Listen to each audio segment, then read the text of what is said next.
Hello guys, मैं आपके साथ इस वीडियो में डिस्कस करने वाला हूं एक बहुत ही important yet confusing topic that is OCI, other comprehensive income. बच्चों को कंफ्यूजन रहता है कि ओसीआई में कौन कौन से कंपोनेंट्स जाते हैं, कौन से कंपोनेंट्स रिसाइक्लेबल होते हैं, कौन से कंपोनेंट्स रिसाइक्लेबल नहीं होते हैं, और ये अगर कौन से आइटम ओसीआरई में जाते हैं, कौन से आइटम पीएनडल में जाते हैं।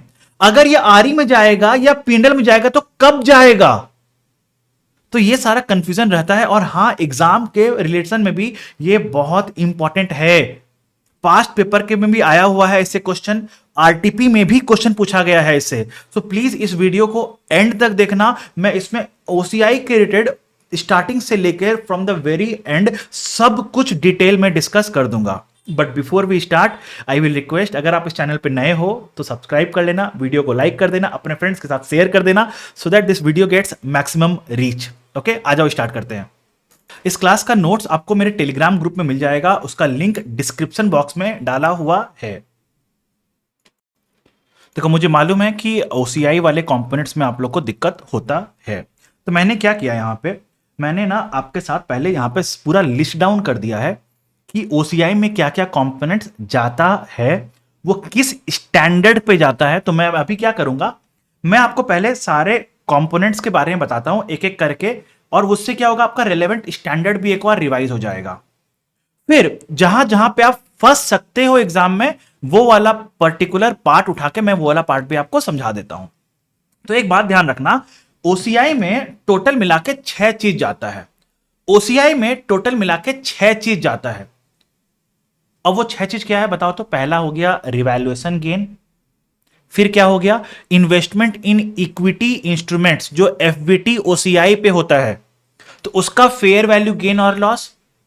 फिर पीवीडीबीओ, पीवीडीबीओ याद है क्या, इंडेस 19, इंडेस 19 में जो आपका पीवीडीबीओ और प्लान असेट्स में जो एक्चुरियल गेन और लॉस आता था या रीमेजरमेंट गेन लॉस आता था, एक्चुरियल गेन और लॉस, रीमेजरमेंट गेन और लॉस दोनों एक ही चीज है, बस नाम, दो नाम है इसका, दोनों अलग अलग नहीं है, दोनों सेम है। तो रीमेजरमेंट गेन और लॉस या एक्चुरियल गेन और लॉस को हम लोग क्या बोलते थे, इसको ओसीआई में डालते थे, राइट। यहां पे रीमेजरमेंट गेन और loss it includes ceiling adjustment भी ओसीआई में जाता था यहां पे। तो ये वाला सब इंडेस 19 में जाता है। नाउ अगर आपके पास कोई एसोसिएट्स है और एसोसिएट कंपनी में कोई ओसीआई आ रहा है, तो उसका शेयर भी हम लोग ओसीआई में अपने रिकॉर्ड करते हैं। मतलब अगर एसोसिएट्स ने पीएनडल में कुछ प्रॉफिट कमाया है तो मैं उसका शेयर हम लोग अपने पीएनडल में रिकॉर्ड करते हैं। एसोसिएट्स ने ओसीआई में कोई गेन और लॉस रिकॉर्ड किया है तो उसका शेयर हम लोग अपने ओसीआई में रिकॉर्ड करते हैं। ओके, तो ये 4 चीज हो गया यहां पे, ये 4 चीज हो गया यहां पे। अब क्या होता है, एक और होता है, आपको याद होगा, फॉरेन ऑपरेशंस। फॉरेन ऑपरेशंस जैसे फॉरेन सब्सिडरी हो गया, फॉरेन एसोसिएट्स हो गया। तो मैंने आपको पढ़ाया था इंडेस 21 में कि जो वहां पे जो फॉरेन सब्सिडरी होते हैं या फॉरेन ऑपरेशंस होते हैं, जब उसको हम लोग फंक्शनल करेंसी में लाते हैं तो उसमें एक एक्सचेंज डिफरेंस होता है। इसको हम लोग बोलते हैं फॉरेन करेंसी ट्रांसलेशन डिफरेंस।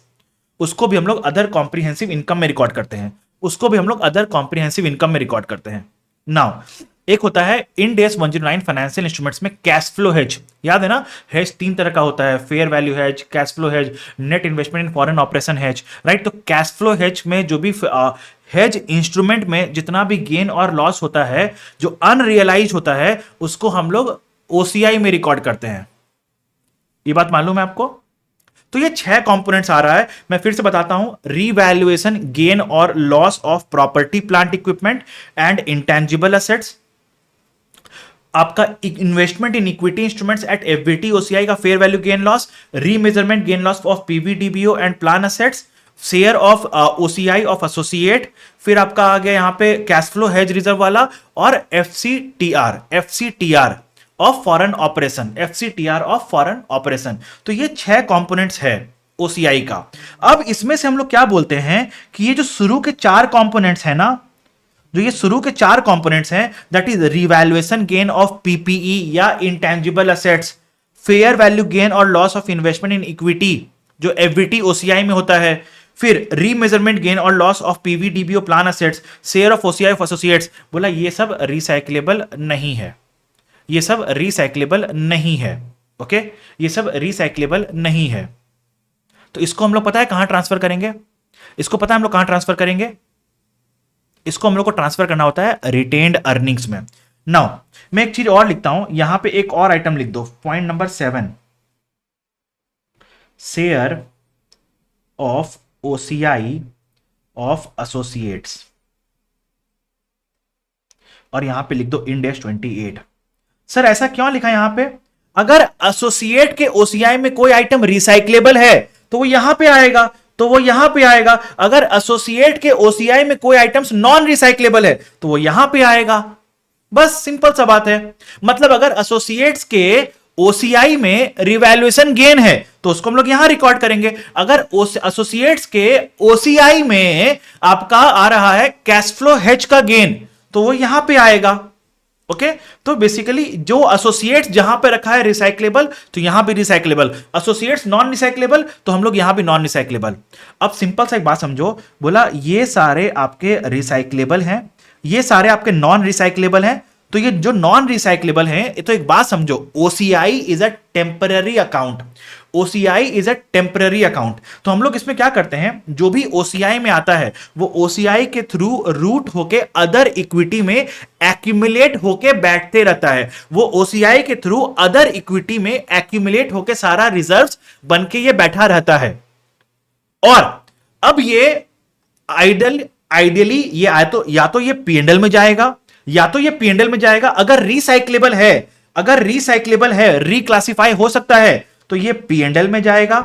अगर ये रिसाइकल नहीं हो सकता है, मतलब विल नॉट बी रिक्लासिफाइड, तो ये आरई में जाएगा।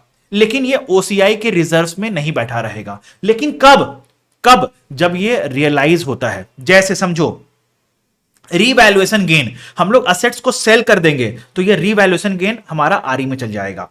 इन्वेस्टमेंट इन इक्विटी को सेल कर देंगे तो जितना भी फेयर वैल्यू गेन लॉस है उठ के आरई में चल जाएगा। हमने प्लान को डिस्पोज ऑफ कर दिया तो ये उठ के आरई में चल जाएगा। फिर एक्सचेंज डिफरेंस, हमने सब्सिडरी को सेल कर दिया तो जो एफसीटीआर है वो उठ के पीएनएल में चल जाएगा। हमने कैश फ्लो हेज में जो हेज इंस्ट्रूमेंट था वो रियलाइज हो गया तो ये उठ के पीएनएल में चल जाएगा। तो इसको बोलते हैं रिक्लासिफाई या नॉट रिक्लासिफाइड। ओके, तो ये आपका 6 कंपोनेंट्स थे, ये आपके 6 कंपोनेंट्स थे, और मैंने बता दिया कौन सा रिक्लासिफाइबल है और कौन सा रिक्लासिफाइबल नहीं है। ये आपको रटना पड़ेगा, ये आपको रटना पड़ेगा। नाउ अब मैं आपको बताना चाहता हूं इसका इंपैक्ट और जहां पे आप लोग गलती करते हो। दो मैंने इसका इंपैक्ट रेस्पेक्टिव स्टैंडर्ड में जब आपको पढ़ा रहा था तो मैंने वहां पे पढ़ाया था आपको, बट फिर भी मैं आपको यहां पे बता देता हूं, एक साथ बता देता हूं ओसीआई का, ताकि आप भूलो ना। इंड एस 1638 में मैंने आपको बढ़ाया था कि अगर आपको रिवैल्यूएशन गेन और लॉस होता है तो वो ओसीआई में जाता है और वो ओसीआई के थ्रू रिवैल्यूएशन सरप्लस में एक्यूमुलेट होता है। आई बिलीव ये वाला बात आपको याद होगा। रिवैल्यूएशन गेन लॉस आपका ओसीआई में जाता है और ओसीआई के थ्रू रिवैल्यूएशन सरप्लस में एक्यूमुलेट होता है। नाउ फिर मैंने पढ़ाया होगा ट्रीटमेंट ऑफ रिवैल्यूएशन सरप्लस, तो मैंने बताया होगा ट्रीटमेंट ऑफ रिवैल्यूएशन सरप्लस में कि 2 ऑप्शन होता है आपके पास। Option number 1, transfer revaluation surplus to retain earnings on derecognition of the asset. जिस दिन आप असेट को डी रिकॉग्नाइज कर रहे हो उस दिन जितना भी उस असेट के पर्टेनिंग जितना भी रिवैल्यूएशन रिजर्व में बैलेंस होगा उसको पूरा का पूरा उठाओ और आरई में ट्रांसफर कर दो। या दूसरा ऑप्शन क्या है, एनुअली ट्रांसफर करो रिवैल्यूएशन रिजर्व को रिटेन अर्निंग्स में over the remaining life of the asset by amount of excess depreciation. What is the meaning of excess depreciation?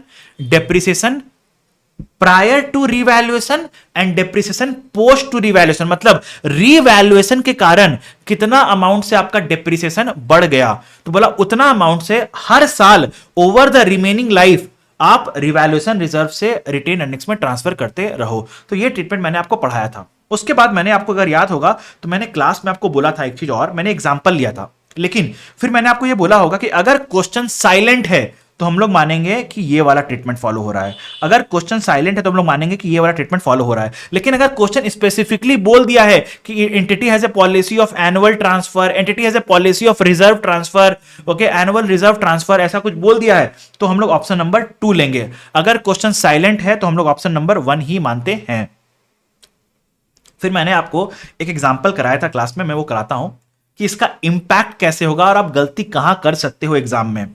मैंने बोला था कि लेट सपोज एक कंपनी है, उसके पास मशीनरी है जिसका कॉस्ट है 9 लाख और इसका लाइफ है 10 ईयर्स, इसका लाइफ है 10 ईयर्स। तो बताओ तो डेप्रिसिएशन पर ईयर कितना हो गया? 90,000। नाउ बोला ईयर एंड 2 पे कितना कैरिंग अमाउंट हो गया? 9 lakh minus 90,000 into 2 that is 7,20,000 का कैरिंग अमाउंट हो गया। बोला इस दिन फेयर वैल्यू है 960 का, तो रिवैल्यूएशन गेन हो गया आपका 240 का। इसको आपने रिकॉग्नाइज किया अदर कॉम्प्रिहेंसिव इनकम में और एक्यूमुलेट कर दिया रिवैल्यूएशन सरप्लस में। तो मेरा रिवाइज्ड कैरिंग अमाउंट हो गया 960 और रिमेनिंग लाइफ हो गया 8 ईयर्स। कैसे? 10 साल था, 2 साल बीत गया, 8 साल बचा। तो मेरा रिमेनिंग अब मेरा रिवाइज्ड डेप्रिसिएशन कितना हो गया? 960 बाई 8 इज 120,000। फिर क्या बोल रहा है? ईयर एंड 6 पे, ईयर एंड 6 पे मेरा कैरिंग अमाउंट कितना हो गया बताओ तो? कितना इसके बीच में साल कितना गया? 4 साल। तो 120 into 4 is 480। So 960 minus 480 is equal to 480। बोला यहां पे मेरा फेयर वैल्यू है, यहां पे मेरा फेयर वैल्यू है 3 लाख, तो मेरा रिवैल्यूएशन लॉस आ गया 1,80,000। तो अब इस रिवैल्यूएशन लॉस का क्या ट्रीटमेंट होगा? अगर क्वेश्चन कुछ नहीं बोल रहा है तो आप क्या बोलोगे? रिवैल्यूएशन रिजर्व, आपका रिजर्व था 2,40,000, रिवैल्यूएशन गेन था आपका 180, तो ये पूरा का पूरा रिवैल्यूएशन रिजर्व से एडजस्ट हो जाएगा, अगर क्वेश्चन कुछ नहीं बोल रहा है। लेकिन अगर क्वेश्चन आपको क्लियरली बोल देता है कि आपका पॉलिसी है annual transfer of revaluation reserve to retained earnings, अगर क्वेश्चन स्पेसिफिकली ऐसा बोलता है तो क्या करेंगे? तो हम लोग बोलेंगे कि हमें निकालना पड़ेगा what is the carrying amount of revaluation reserve on this date. क्यों कैरिंग अमाउंट क्यों निकाल रहे हैं? क्योंकि इस 4 साल में, 1 2 3 4 साल में हर साल ट्रांसफर हुआ होगा रिवैल्यूएशन रिजर्व से retain earnings by an amount of excess depreciation. तो what is the excess depreciation? 120 minus 90, 30,000। 30,000 into 4, 120,000 का ट्रांसफर हुआ होगा। 240 आपने क्रिएट किया था, 120 आपने ट्रांसफर कर दिया, तो बचा कितना? 120 आपका बचा होगा। मतलब रिवैल्यूएशन लॉस हो गया है आपका 180 का, रिवैल्यूएशन रिजर्व है आपका 120 का। तो आप क्या करोगे? रिवैल्यूएशन लॉस आपका जितना आया है 180 का, तो 120 आप ओसीआई से एडजस्ट कर सकते हो और 60,000 आप पीएनएल में एडजस्ट करोगे, because you adjust the revaluation loss from revaluation reserve to the extent there is a balance in revaluation reserve. Any excess revaluation loss goes to PNL, goes to PNL. बोलो clear है क्या? Clear है ये वाला point? चलो 2 point और है जिससे मुझे बहुत हाई चांसेस लगता है कि आईसीआई एग्जाम में क्वेश्चन ऐसा पूछ सकता है, क्योंकि आरटीपी में डाल तो रहा है लेकिन पूछा नहीं है, सो पूछ सकता है। May 24 के आरटीपी में भी ये इससे क्वेश्चन पूछा गया है आपसे। May 24 के आरटीपी में भी क्वेश्चन पूछा गया है इससे। नाउ डिस्पोजल ऑफ सब्सिडरी, जब आप सब्सिडरी को डिस्पोज ऑफ करते हो तो बोला, क्या बोल रहा है? सब्सिडरी का जितना ओसीआई रिजर्व्स था, सब्सिडरी का जितना ओसीआई रिजर्व्स था पोस्ट एक्विजिशन पीरियड का, तो वो पेरेंट शेयर, पेरेंट रिकॉग्नाइज किया होगा, एनसीआई का शेयर एनसीआई में गया होगा और पेरेंट का शेयर हम लोग रेस्पेक्टिव रिजर्व में एक्यूमुलेट करते हैं। पेरेंट का share of subsidiaries OCI reserves in the post period gets accumulated in respective reserve. NCI का पार्ट एनसीआई में एक्यूमुलेट होता है, एनसीआई का पार्ट एनसीआई में एक्यूमुलेट होता है। तो जब हम लोग सब्सिडरी को डिस्पोज ऑफ करते हैं तो हम लोग क्या करते हैं? नेट एसेट्स को डिस्पोज ऑफ, नेट एसेट्स को डी रिकॉग्नाइज करते हैं, एनसीआई को डी रिकॉग्नाइज करते हैं, गुडविल को डी रिकॉग्नाइज करते हैं, सेल कंसीडरेशन को रिकॉग्नाइज करते हैं, डिफरेंस को पीएनएल में ट्रांसफर कर देते हैं, राइट? तो ये एनसीआई का ट्रीटमेंट तो हो गया क्योंकि ये डी रिकॉग्नाइज हो गया, तो इसका तो ट्रीटमेंट हो गया। बट ये पेरेंट का जो रिजर्व था इसका तो ट्रीटमेंट हुआ नहीं, क्योंकि हमने नेट एसेट्स का काम किया, ये रिजर्व का तो काम हुआ नहीं। तो यहां पे स्टैंडर्ड क्या बोलता है? ये जो रेस्पेक्टिव रिजर्व्स है on disposal of subsidiary transfer the accumulated OCI reserves, सिर्फ पेरेंट का शेयर, सिर्फ पेरेंट का शेयर, सिर्फ पेरेंट का शेयर को बोला अगर वो रिसाइक्लेबल है तो पीएनएल में भेजो, अगर वो नॉन रिसाइक्लेबल है तो आरई में भेजो, क्योंकि सब्सिडरी अब सेल हो चुका है। तो ये रियलाइज हो गया आपका, सब्सिडरी डिस्पोज ऑफ हो गया, तो इसको हम लोग जो accumulated OCI reserves of subsidiary था इसको या तो पीएनएल में या तो आरई में भेज के खत्म करो इस चीज को। बोलो क्लियर है क्या? तो इस पे आरटीपी जो था आपका May 24 का आरटीपी में क्वेश्चन था मैं वही क्वेश्चन ले रहा हूं आपके साथ, मैं वही क्वेश्चन ले रहा हूं आरटीपी में 24 का। हमने सम किया था, मैं सम पूरा नहीं करा रहा हूं आपको, बस मैं हल्का सा आपको बस जितना रेलेवेंट पार्ट है मैं वो दिखा रहा हूं। तो देखो हमारे पास 90% था, मतलब एनसीआई कितना था 10%, पेरेंट का होल्डिंग कितना था 90%। तो बताओ हमारे पास रिजर्व कितना था, debt investments at fair value, debt investments at FVT OCI, debt investments at FVT OCI, ये तो रिसाइक्लेबल होता है, ये तो डेट इन्वेस्टमेंट्स है, इक्विटी इन्वेस्टमेंट्स नहीं बोल रहा हूं मैं। लिख दो यहां पे, इसमें अगर आप कंफ्यूज करोगे तो यहां पे लिख दो इसको भी 8 financial assets at FVTOCI except investment in equity at FVTOCI। ये रिसाइक्लेबल होता है बच्चों, मैंने क्लास में पढ़ाया था ये बात। FA at FVTOCI except investment in equity, ये रिसाइक्लेबल होता है।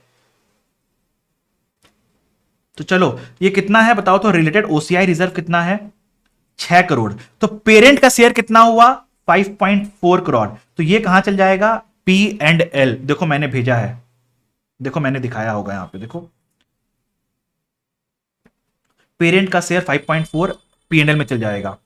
फिर नेट डिफाइंड बेनिफिट लाइबिलिटी का रिजर्व कितना है बताओ तो 3 करोड़ का। तो पेरेंट का शेयर कितना है 2.7, ये कहां चल जाएगा RE, क्योंकि ये नॉन रिसाइक्लेबल है। Equity investments fair value at OCI, ये कहां, ये नॉन रिसाइक्लेबल होता है, ये नॉन रिसाइक्लेबल होता है। तो रिजर्व कितना का 4, तो पेरेंट का शेयर कितना हो गया 3.6, 90%, ये कहां चल जाएगा RE।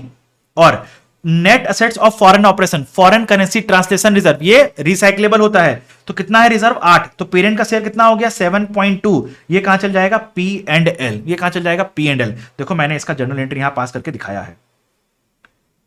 डेट इन्वेस्टमेंट्स का था 5.4, इक्विटी इन्वेस्टमेंट्स का RE में भेजा मैंने, FCTR मैंने P&L में भेजा है। और ये डिफाइंड बेनिफिट ऑब्लिगेशन का नुकसान था, नेगेटिव रिजर्व था, तो मैंने इसको RE में भेज दिया। तो RE में कितना गया देखो तो बताओ तो मुझे, RE में कितना गया 3.6 और 2.7, 3.6 माइनस 2.7, 0.9 मेरा गया RE में। P&L में कितना गया 5.4 प्लस 7.2, 12.6 मेरा P&L में चला गया। आशीष मैंने पढ़ाया था ना, अगर आपका फाइनेंशियल असेट्स FVT OCI में है तो जो फेयर वैल्यू गेन और लॉस आप OCI में रिकॉर्ड करते हो तो वो आपका रिसाइकल होके P&L में जाता है जब आपका ये रियलाइज होता है। याद है मैंने रिसाइकल पढ़ाया भी था आपको, मैंने रिसाइकल कैसे होता है वो पढ़ाया भी था, राइट। बट हाँ, इन्वेस्टमेंट इन इक्विटी इंस्ट्रूमेंट्स अगर FVT OCI पे होता है तो वो रिसाइकलेबल नहीं होता है, वो रिसाइकलेबल नहीं होता। क्यों? क्योंकि याद है ना, इन्वेस्टमेंट इन इक्विटी इंस्ट्रूमेंट्स में it is an irrevocable option available at initial recognition. अगर आप एक बार FVT OCI में आ गए तो आप वापस से P&L में नहीं जा सकते हो, इसलिए वो आपका वो नॉट रिसाइकलेबल हो गया। Clear everyone? Clear everyone? Similar case आपका होता है डिस्पोजल ऑफ एसोसिएट का भी। अगर आपका डिस्पोजल ऑफ एसोसिएट का भी केस है, मतलब अगर आप एसोसिएट को भी डिस्पोज ऑफ कर रहे हो, अगर आप एसोसिएट को भी डिस्पोज ऑफ कर रहे हो तो भी ऑन डिस्पोजल ऑफ एसोसिएट, तो जो भी पेरेंट का शेयर ऑफ OCI रिजर्व्स है इन associate,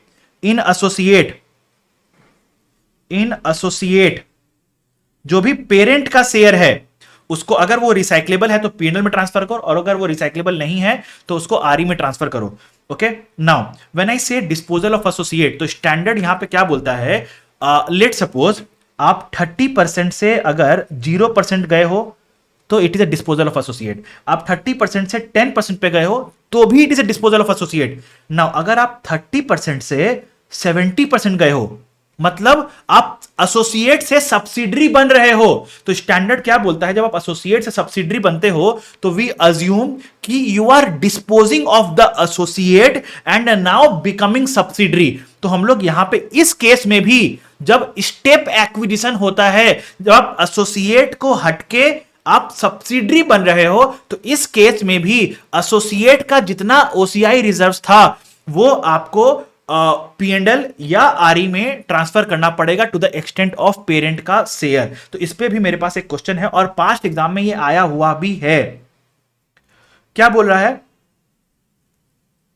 PQR Limited acquired 30% of the voting rights of XYZ Limited for 8,000 crores. PQR invests it accounts for its investment as equity method as per India's 28, मतलब associate था आपका। फिर उसके बाद बोल रहा है कि हमने P&L का आपका 700 था, एक्सचेंज डिफरेंस OCI में रिकॉर्ड किया था 100, रिवैल्यूएशन रिजर्व रिकॉर्ड किया था 50, कैरिंग अमाउंट इन्वेस्टमेंट का तो आ गया 8850। ये तो आई थिंक इक्विटी मेथड से आप अकाउंटिंग कर सकते हो ना इसका। तो इक्विटी मेथड से आपने एंट्री क्या पास किया होगा, investment account debit to bank 8000 जिस दिन आपने अकाउंट फॉर परचेस किया था, जिस दिन आपने परचेस किया होगा तो आपने एंट्री पास किया होगा investment account debit to bank 8000।